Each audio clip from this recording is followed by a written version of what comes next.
Rafael Almada, sou assessor da Secretaria de Educação Profissional e Tecnológica do Ministério da Educação, e é um prazer a gente poder falar um pouquinho dos avanços da educação, principalmente na valorização das relações étnico-raciais e da cultura e da educação afro-brasileira.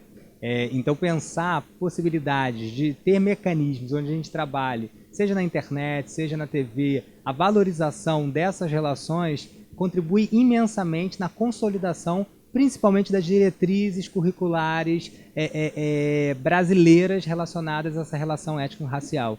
Então é um prazer poder perceber cada vez mais a amplitude que as mídias negras conseguem desenvolver ações de consolidação, de valorização da cultura brasileira, da cultura afro-brasileira, para contribuir principalmente no acesso, na permanência dos nossos estudantes. A educação brasileira ela passa cada dia mais a permitir o acesso, né, da diversidade cultural que a gente tem no país. Né? As políticas de cotas cada vez mais inserem novos atores dentro das nossas instituições. A universidade cada vez fica mais multicor, cada vez mais ela permite a diferença da grande diversidade cultural estar presente também na universidade.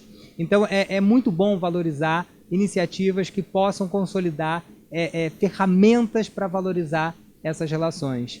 Então eu tenho percebido, a gente tem tentado cada vez mais, principalmente na educação profissional, né, que é uma educação muito focada no mundo do trabalho, que a gente possa cada vez mais valorizar o papel desse profissional dentro do desenvolvimento do nosso país.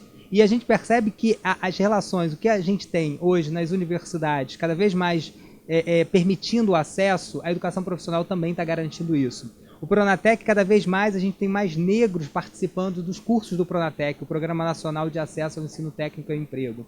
Então isso é uma valorização. E aí, obviamente, pensar estratégias que a gente possa cada vez mais ampliar a dinâmica de sala de aula, permitir a discussão das leis principais que discute a questão da afro-brasileira, a 10.639, né? São ações importantes que vão garantir que a gente tenha cada vez mais na universidade núcleos que possam discutir, por exemplo, a questão afro-brasileira. Né? A gente tem legislação que insere a criação dos núcleos, nos NEABIs, né? Núcleos de Estudos Afro-Brasileiros e Indígenas nas nossas instituições.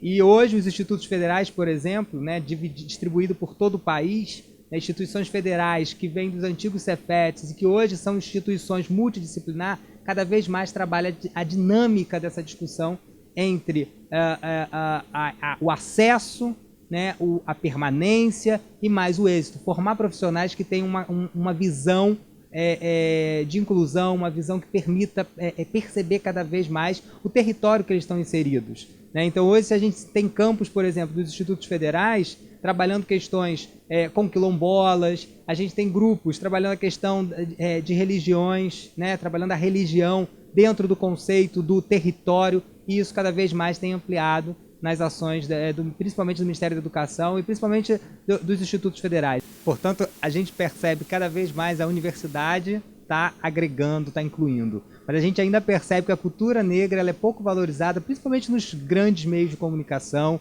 na mídia impressa. A gente precisa valorizar isso. E aí, por isso, o papel fundamental das mídias negras na consolidação e na valorização da cultura afro-brasileira. Então, é por isso que a gente tem que louvar atitudes como essa e cada vez mais perceber o que a gente avançou nesses últimos 10 anos na educação e o que a gente precisa ainda avançar na comunicação, né, nos meios de comunicação.